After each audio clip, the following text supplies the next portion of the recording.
Os invito a que puedan abrir conmigo vuestras Biblias en el libro de Filipenses capítulo 3. Sabéis que hemos estado mirando de manera alternada tanto el libro de Oseas como el libro de Filipenses, pero ya que estamos ya acabando el libro de Filipenses, he decidido que vamos a acabarlo así de un tirón, ¿verdad? Semana a semana vamos a estar mirando ya lo que nos queda de Filipenses y luego volvemos al libro de Oseas. Así que hoy vamos a mirar el texto de Filipenses capítulo 3, versículo 1 al 3 solamente. Filipenses 3, del 1 al 3.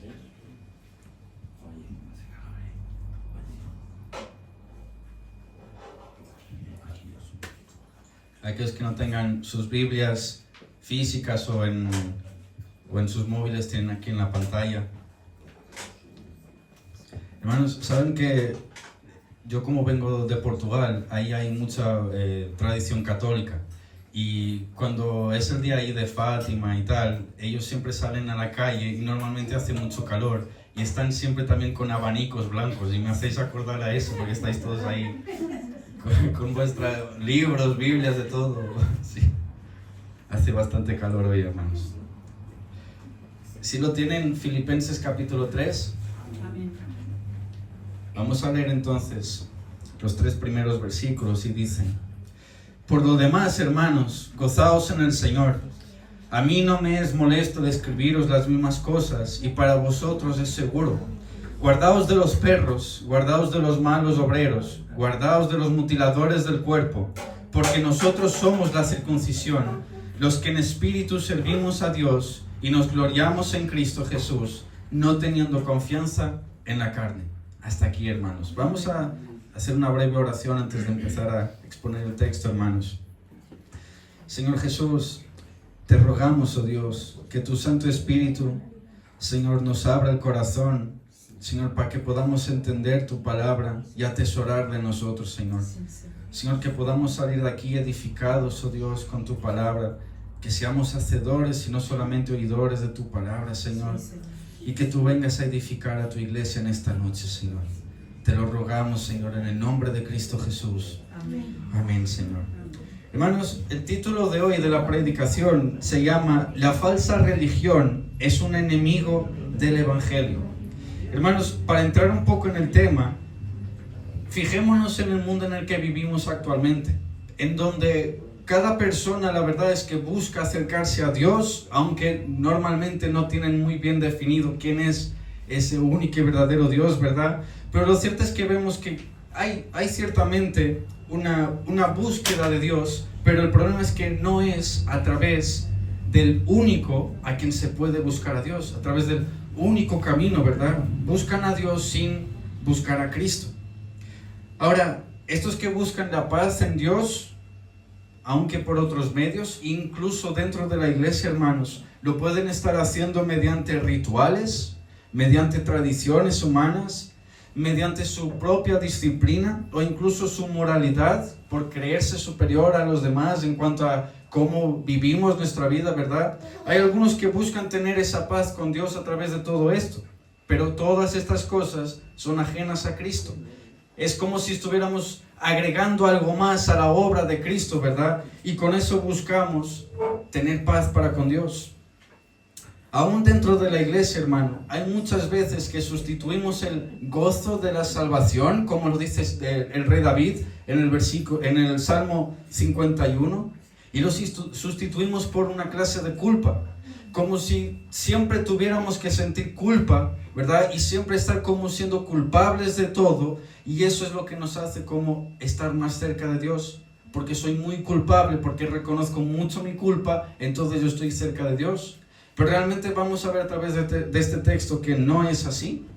Hay algunos incluso que han sustituido la gracia de Dios por el esfuerzo humano, por mira qué bueno soy por todo lo que hago, y eso es lo que me hace estar más cerca de Dios. O también hemos sustituido muchas veces la fe por una religión vacía y superflua, que está plagada de ritos, de tradiciones, de cómo hacer las cosas, pero realmente no estamos apuntando a quien deberíamos.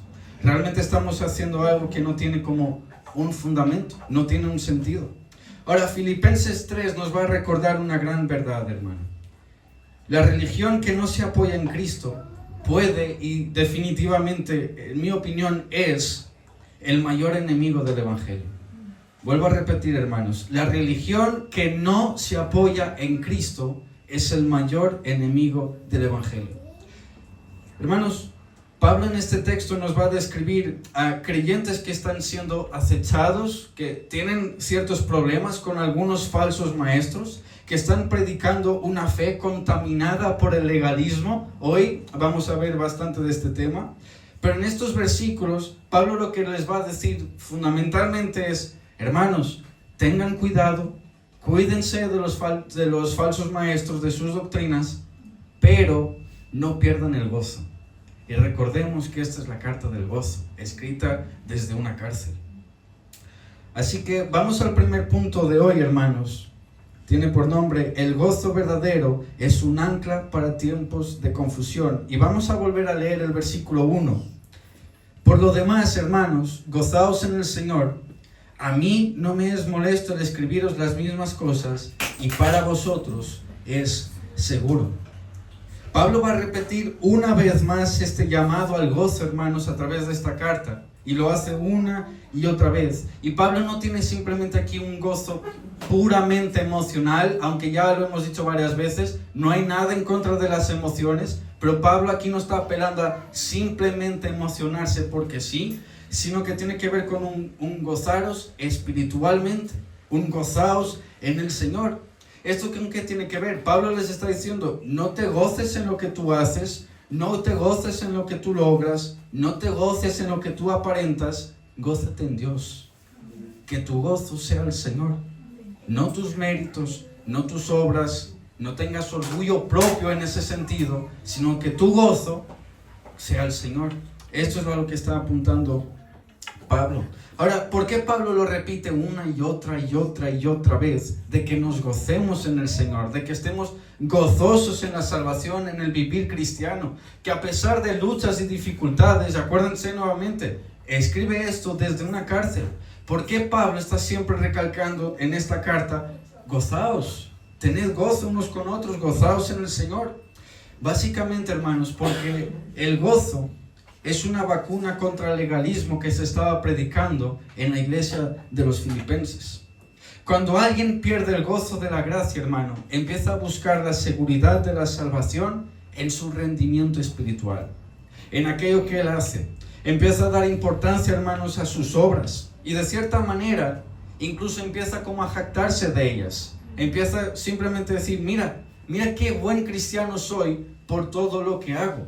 Mira qué buen cristiano soy porque he venido a la iglesia todos los domingos sin faltar. Mira qué buen cristiano soy porque leo la Biblia todos los días sin fallar ninguna sola vez. Mira qué buen cristiano soy porque yo, al contrario de ti, que eres un cristiano mediocre, oro 3 horas al día. Entonces empezamos a ver este tipo de jactancia, hermano, y realmente esto es lo que te va a conducir al legalismo, porque perdiste el gozo en la gracia. Perdiste de vista que la salvación no es una obra humana tuya, sino que es una obra simplemente del Señor, en la cruz del Calvario, derramando su sangre. Así que el gozo, hermanos, es realmente una vacuna contra el legalismo. Así que, hermanos, nos debemos dejar también de falsas modestias. No seamos cristianos hipócritas, no tengamos una falsa modestia, hermano. No seamos de estos que dicen todo aquello que os acabo de mencionar. Yo hago, yo hice, yo oro, yo ayuno, y mira cuánto, y mira. Hermano, el cristianismo no va de eso. No es una carrera donde estamos compitiendo unos contra otros. El cristianismo no va de eso. Ahora, nota la frase que Pablo dice: para vosotros es seguro. Hermanos, el gozo en Cristo no es algo superficial, sino que es nuestra seguridad cuando vienen los falsos evangelios. Que estemos gozosos en el Señor, que no tengamos un cristianismo amargo, como derrotados, como si estuviéramos todo el día enfadados, amargados. Gozaos en el Señor, hermanos, gozaos en la gracia del Señor. Y aparte, Pablo dice aquí: para mí no es molesto y para vosotros es seguro el escribiros todas estas cosas una y otra vez. ¿Para qué?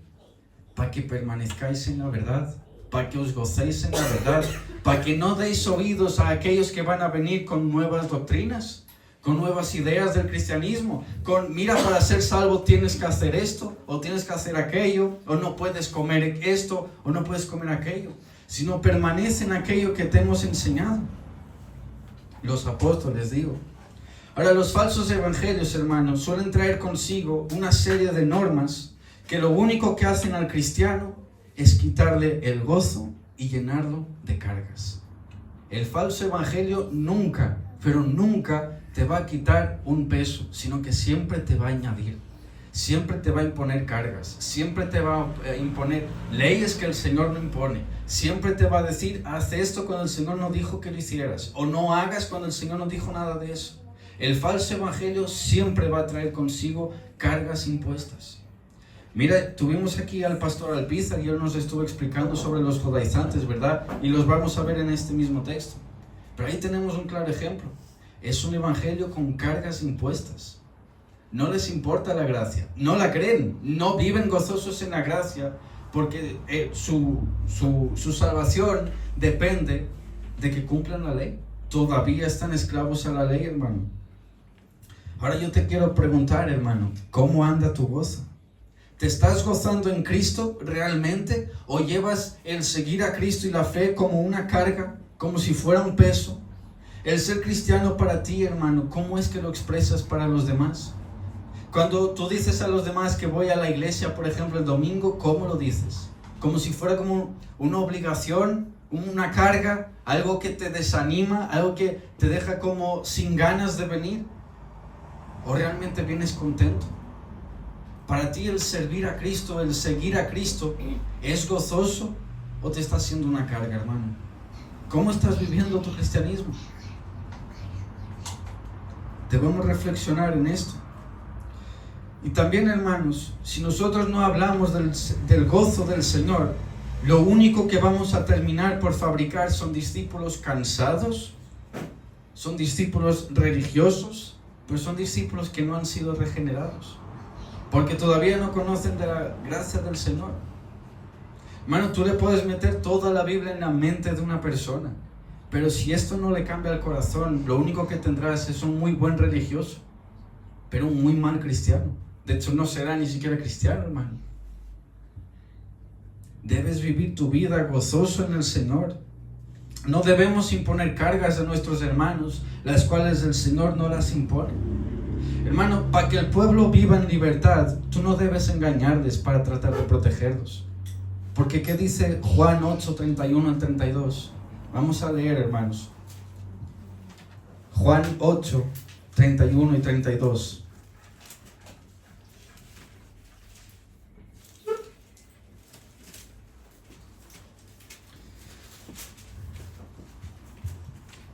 Dice así la palabra del Señor. Juan 8, 31 al 32. Dijo entonces Jesús a los judíos que habían creído en él: si vosotros permanecierais en mi palabra, seréis verdaderamente mis discípulos y conoceréis la verdad, y la verdad os hará libres. Hermano, lo que realmente va a hacer que nuestro pueblo viva en libertad, libremente, no es que los intentes proteger con mentiras, sino que les expliques la verdad, que les digas la verdad, que prediques la palabra de Dios tal y como ella es, que no les impongas. Hermano, miren, yo sé un caso de alguien, hermano, que se rechazaba totalmente a que un cristiano tomara cualquier cosa con alcohol. Irónicamente, hoy hemos hecho la Santa Cena, ¿verdad?, con vino, con alcohol normal. Esa persona, hermanos, decía que era pecado simplemente tomar una copa de vino. Hay incluso en algunas iglesias que dicen que si las mujeres llevan pantalones, eso es del diablo, eso es pecado. Hay algunos en otras iglesias que dicen que aquellos hombres que tengan barba también son del diablo. También eso es pecado. Y como ven, podríamos estar aquí siguiendo toda la noche. Y la verdad es que tenemos varios ejemplos de muchos que han impuesto cargas que el Señor no impone. Y esto, cuando tú les preguntas, algunos incluso dicen, ¿es cierto? Yo sé que no está en la Biblia. Y cuando tú le preguntas, ¿y entonces por qué lo dices al pueblo? Lo único que te van a decir es, para guardarlos, para que no caigan en la borrachera, por ejemplo, para que la mujer sea mujer y no quiera ser un transgénero ahora, o para que el hombre sea limpio. Hermano, pero eso no va a hacer que el pueblo sea libre. Lo único que va a hacer que el pueblo sea libre es que les prediques la verdad, que prediques la palabra de Dios tal y como ella es, sin más, hermano. Acuérdate de esto: aquellos que están en Cristo son libres tanto de la esclavitud del pecado como del diablo mismo, pero también son libres de doctrinas de hombres, de falsos maestros. Y aquí no me estoy refiriendo que la doctrina es mala, te estoy diciendo que la doctrina que no es conforme a lo que Cristo nos enseñó y sus apóstoles es falso. Solamente nos va a imponer cargas, hermano. Así que deberíamos enseñar, tanto aquí en la iglesia como también en nuestras casas, que el ser cristiano no es una competencia de méritos. No es saber quién hace más o quién hace menos. No tiene nada que ver con quién ha servido más en la iglesia durante toda su vida y quién sirvió menos. No tiene nada que ver con quién predicó más, con quién predicó menos. Hermanos, no somos testigos de Jehová que creen que la salvación se gana por ir picando puertas. Nuestra salvación fue ganada en la cruz por el Señor Jesús, con su sangre derramada ahí. Y a todos aquellos que creen en Él no se pierden, mas tienen vida eterna. No necesitamos agregar ninguna otra obra, hermano. Ya está todo hecho. Él dijo en la cruz, consumado es. No hay nada que agregarle. No hay nada que podamos hacer que pueda añadir algo. No tenemos mérito alguno en nuestra salvación, hermano. Ya todo fue hecho por Él. Así que debemos enseñar incluso a nuestros niños de que no deben competir contra nadie. No tienen que mostrar que son mejores o más cristianos que otros, sino que ellos deben disfrutar de la comunión con sus hermanos en el gozo de Cristo. Y esto también para nosotros. Hermano, no tienes que mostrar que eres más cristiano que otro. Aquí todos somos iguales. No hay diferencia alguna, hermano. Todos nosotros somos miserables pecadores, redimidos por el grandioso Dios que se ha hecho carne y murió por nosotros en la cruz del Calvario. No hay mérito alguno para ninguno de nosotros. Todos somos iguales, hermano. No se trata de una competición, de verdad. No vengas a la iglesia pensando que tienes que ser más que el que está sentado a tu lado. Somos todos iguales. Todos exactamente partimos de lo mismo, hermano. Y lo único que el Señor nos dice es que tengamos gozo y comunión unos con otros. Hermanos, me gustaría que fuéramos al Salmo 51. Es un salmo bastante conocido por muchos, me parece. Porque es cuando el rey David peca, ¿verdad? Como si solo hubiera pecado una vez. Pero cuando el profeta Natán lo confronta,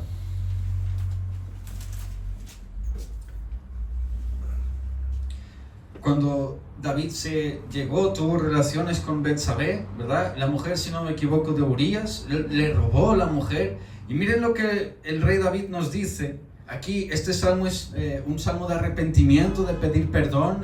David está realmente arrepentido de su pecado, reconoce el pecado que hay en él, ¿verdad? Tiene tristeza, tiene angustia por su pecado, él reconoce lo que ha hecho.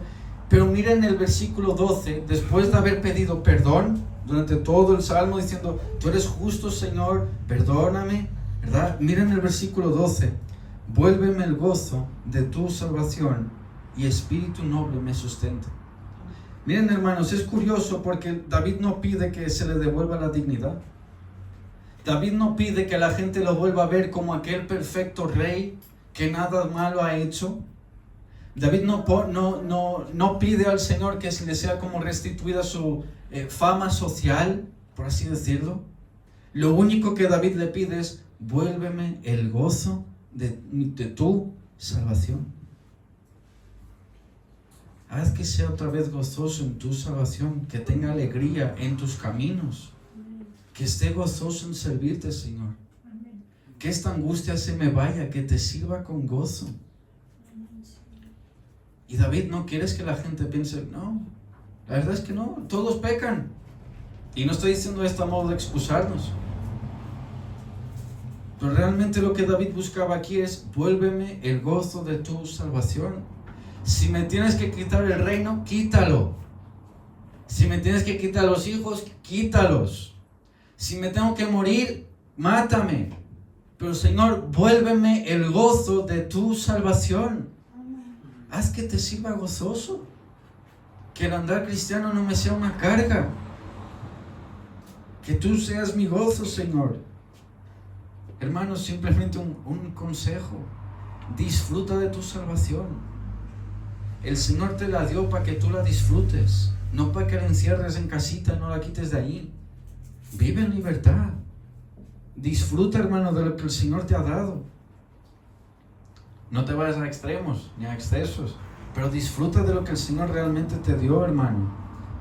El segundo punto de hoy: la religión vacía es un peligro real para la iglesia. Vamos a leer el versículo 2 de Filipenses 3, hermano.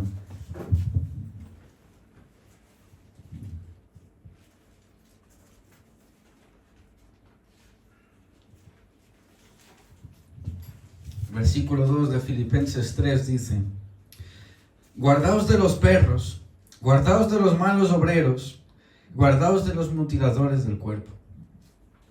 Hermano, tengo la sensación de que si Pablo estuviera vivo y dijera esto que acaba de decir, en muchas iglesias lo echarían a patadas. Le dirían que es muy duro. El de, pero es que no hay templanza en ti, no tienes dominio propio, Pablo. Mira cómo no sabes frenar tu lengua, acabas de llamar perros a gente. Sí, hermano, no está hablando de animales, está hablando de gente. Él es muy fuerte aquí.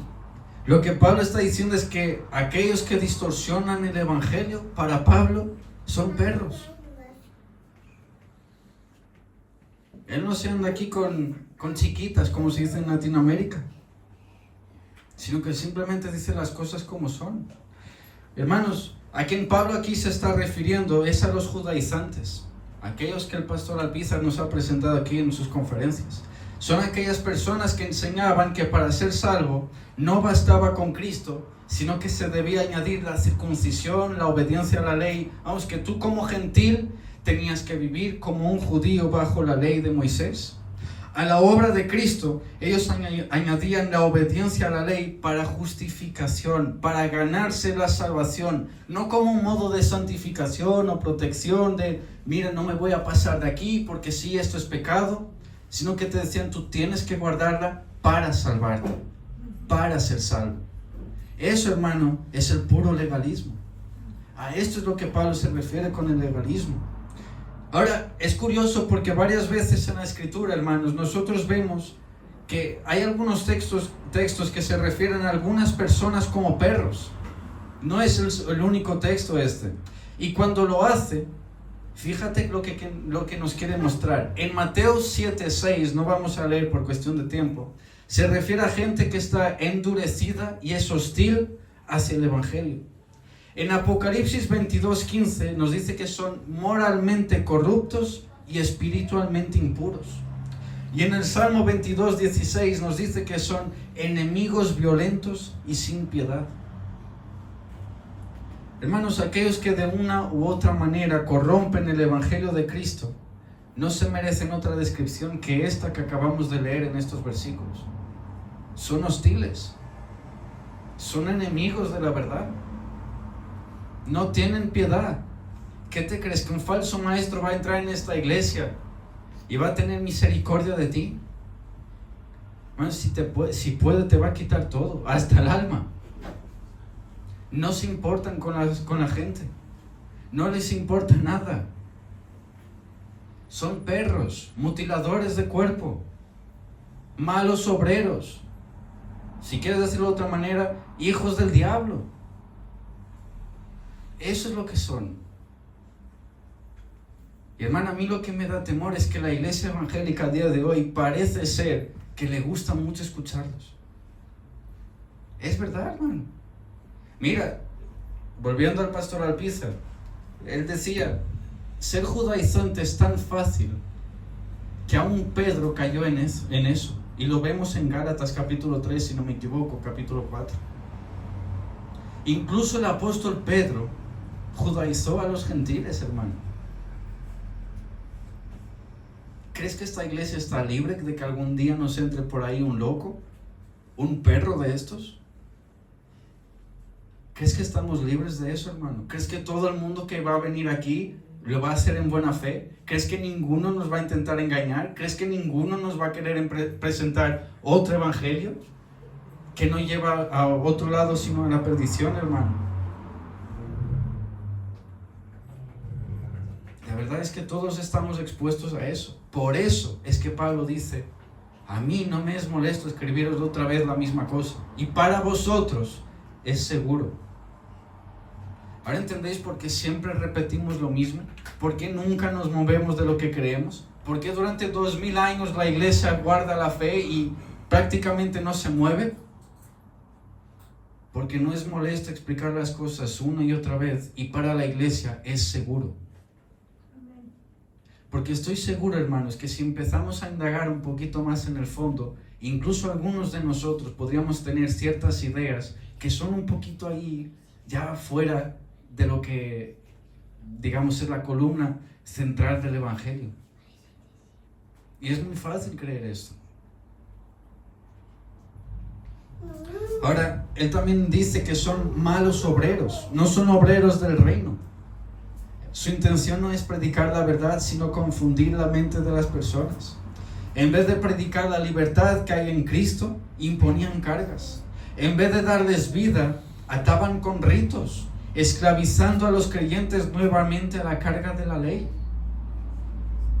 No te querían quitar nada, simplemente querían imponer la ley, la carga de la ley, la cual nadie puede llevar, sino solamente Cristo la llevó.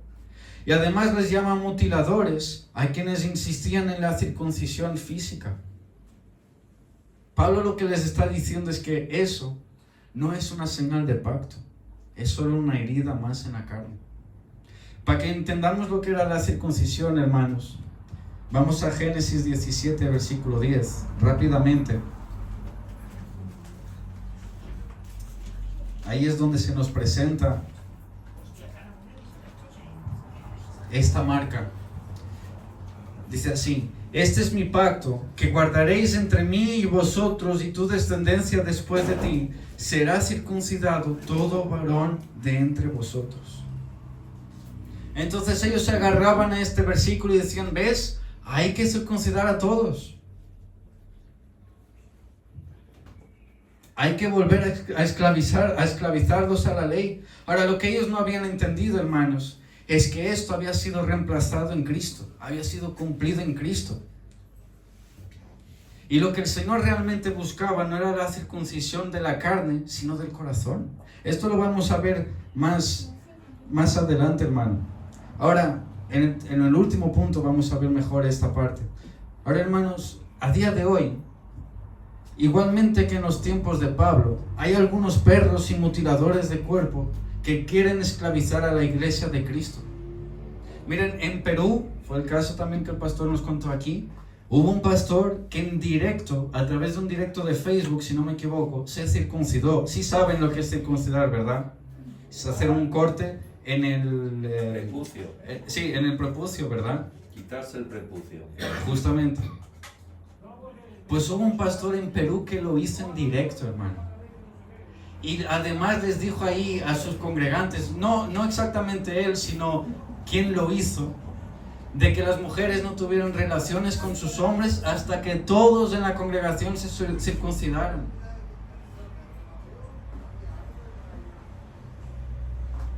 Les volvió a la carga de la ley. Ahora también en nuestros días vamos a escuchar ciertos mandamientos como debes guardar tal día, los adventistas. No, tú tienes que guardar el sábado porque el domingo es del diablo. Es una secta. Ponen el sábado por encima de Cristo. ¿Os habéis dado cuenta? Da igual cómo vivas el resto de la semana. Si guardas el sábado para esa gente, tú estás salvo. Son una secta, hermanos. Son los más parecidos a la verdad, es cierto. Pero eso es lo que los hace los más peligrosos también, quizás.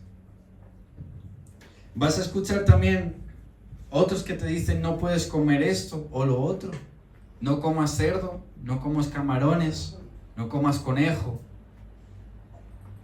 Hermanos, se me hace que es muy parecido a lo que nos dice el texto de Colosenses 2, versículos 20 y 23. Os voy a leer rápidamente.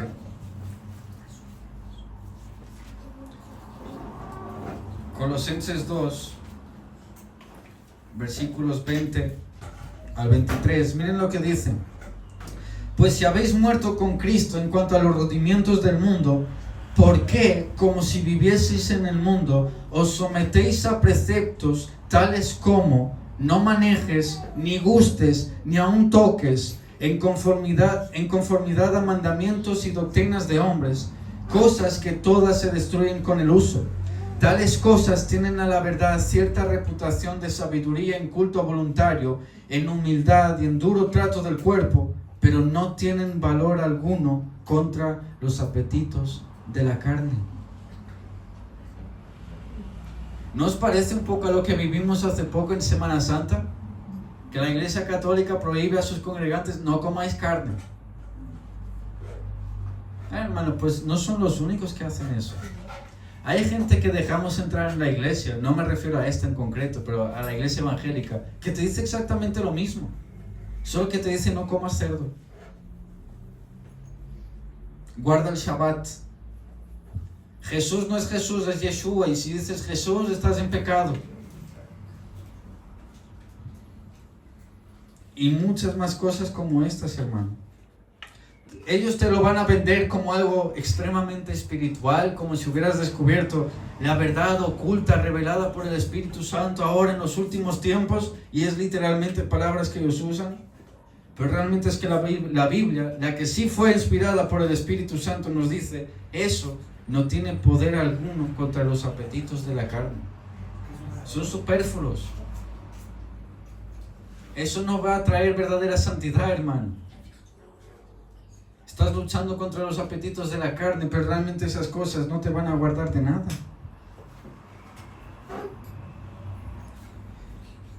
Y llegamos al último punto de hoy.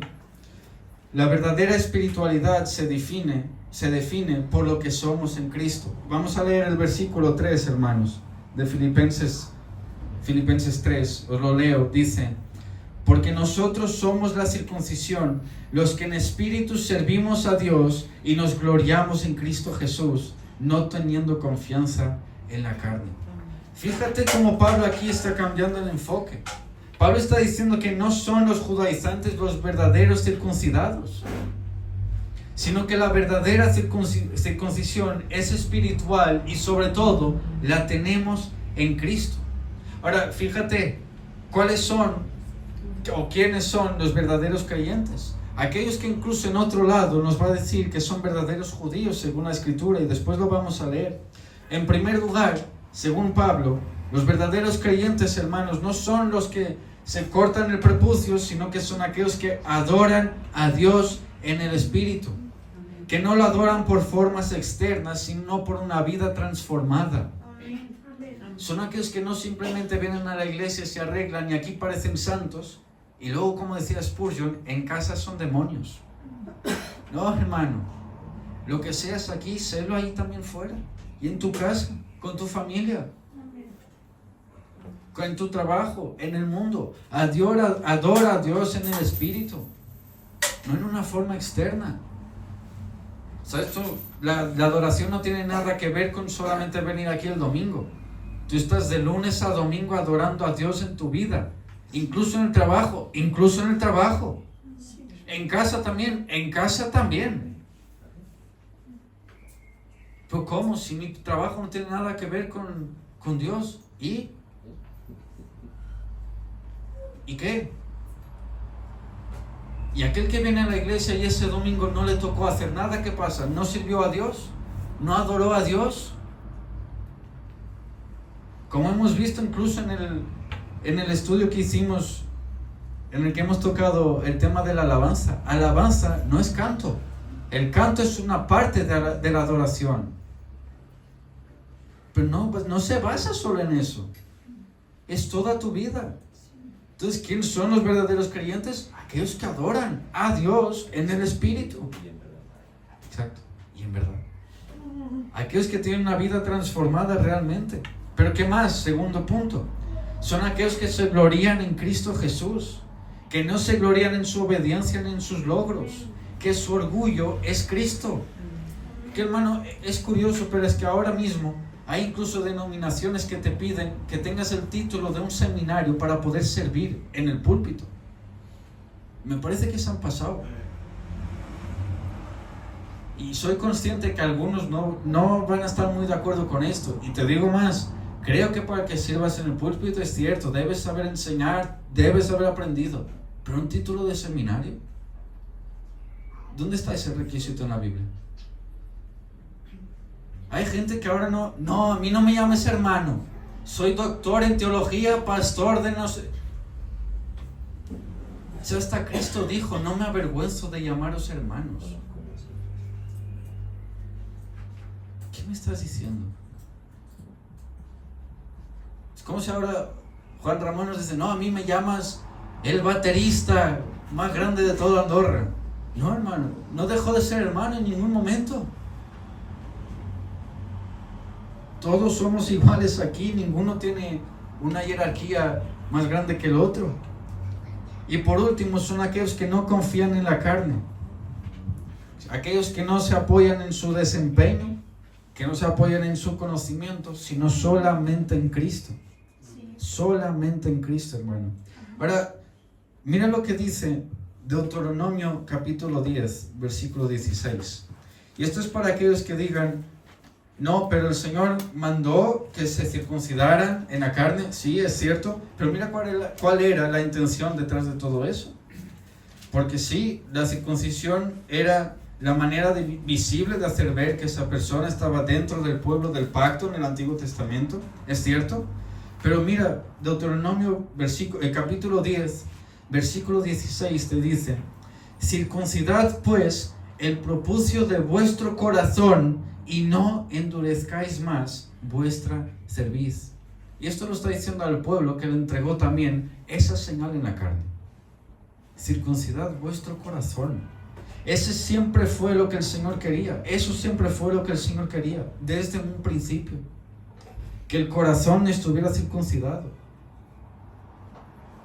Que no fuera simplemente una marca en la carne que de nada sirve. ¿Cómo que de nada sirve? De nada sirve, hermano. ¿Crees que una marca en la carne te va a hacer más espiritual que alguien? ¿A que vivas más en santidad que alguien? No, hermano. Y mira, este texto me parece que algunos a veces lo saltan. Pero miren, Romanos capítulo 2, versículos 28 y 29.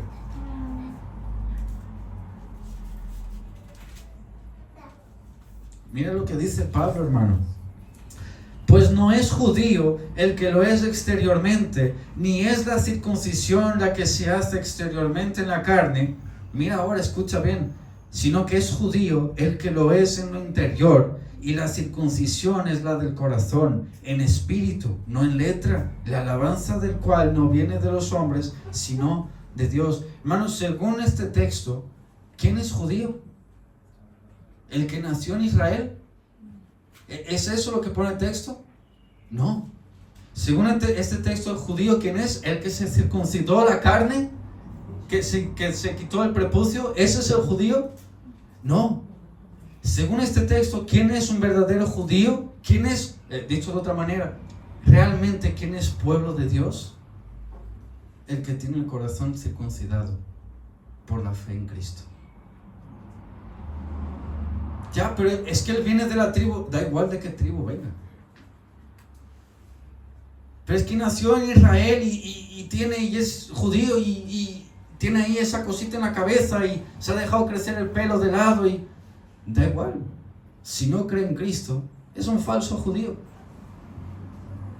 Sí, de carne, de todo lo que tú quieras, pero esa gente, escucha bien, esa gente no es pueblo de Dios. ¿Cómo no es pueblo de Dios? No, pueblo de Dios es el que cree en Cristo, punto. Pueblo de Dios es el que cree en Cristo.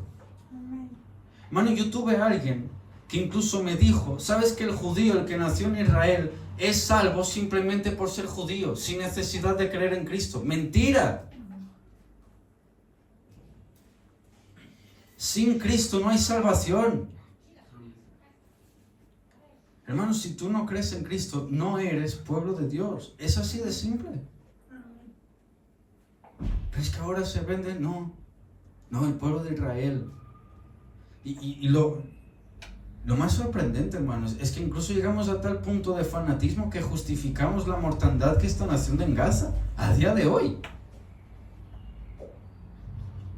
Caramba, pero ¿quién nos enseñó eso?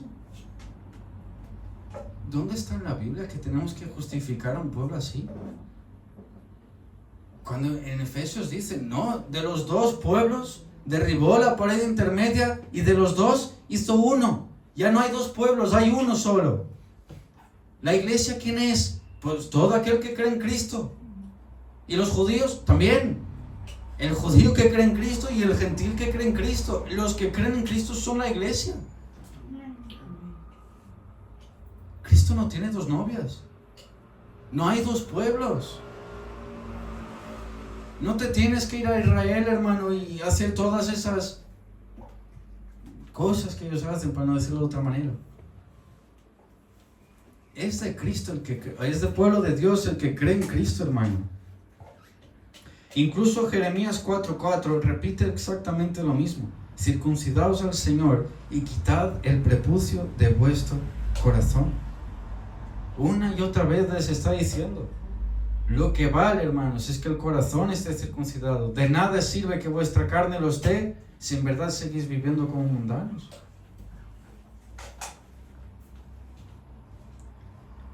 Ahora, a ti, hermano, ¿qué es lo que te da seguridad como cristiano? ¿Es tu devocional diario? ¿Es lo que hemos dicho al principio, que leas la Biblia? ¿Es tu constancia? ¿Es tu oración? ¿Son tus 50 horas de ayuno a la semana? ¿Es eso lo que te da confianza, hermano? ¿O es el hecho de que Cristo murió por ti y resucitó por ti? Y que eso te ha dado el perdón de tus pecados por gracia mediante la fe. Hermanos, el Señor lo que quiere es un corazón rendido a Él. El Señor no quiere que nadie aquí se mutile su cuerpo. Quiere que descanses en Cristo y en su sacrificio. Y como iglesia no deberíamos medir la espiritualidad de alguien por los rituales que haga, por su asistencia en la iglesia, por su apariencia de cuando venga al culto, sino que deberíamos mirar el fruto del Espíritu, el gozo que tiene en Cristo, y si esa persona le da la gloria a Dios. Entonces, hermanos, para acabar, Pablo aquí no está hablando para gente que está fuera de la iglesia. Pablo está hablando de gente que, estando dentro de la iglesia, quiere agregar méritos propios a la obra y al sacrificio de Cristo. Hermano, Cristo no necesita algo más que añadirle. Cristo es suficiente. Su obra es suficiente. Su justicia es perfecta. Y por su gracia, Él lo hizo todo, hermano. No hay necesidad de nada más. Solos Cristos, sola fide, ¿verdad? Gritos de la Reforma. No queramos añadir ninguna otra obra. Y es por eso, hermanos, que el gozo es esencial. No te lo tomes como si esto fuera un lujo, sino que es una defensa contra el legalismo. Es un corazón gozoso en Cristo. No va a buscar su seguridad en ritos, en tradiciones de hombres. No va a necesitar impresionar. No va a vivir comparándose con otros cristianos, sino que va a descansar en Cristo y en lo que Él ha hecho. Así que simplemente debemos asegurarnos esta noche que nuestra confianza esté realmente en Cristo, que no esté en ninguna otra cosa. Hermanos, si tu confianza está en ti, en lo que tú haces, vas camino al orgullo o a la desesperación, porque al final te vas a dar cuenta que tú no puedes. Pero debes descansar en Cristo y saber que Él es suficiente. Y recordando una vez más cómo acabamos la última prédica de Filipenses: tened en vosotros este sentir que hubo también en Cristo Jesús, y añadiendo hoy, no teniendo confianza en la carne. Confiemos en Cristo, hermanos. Amén. Vamos a orar.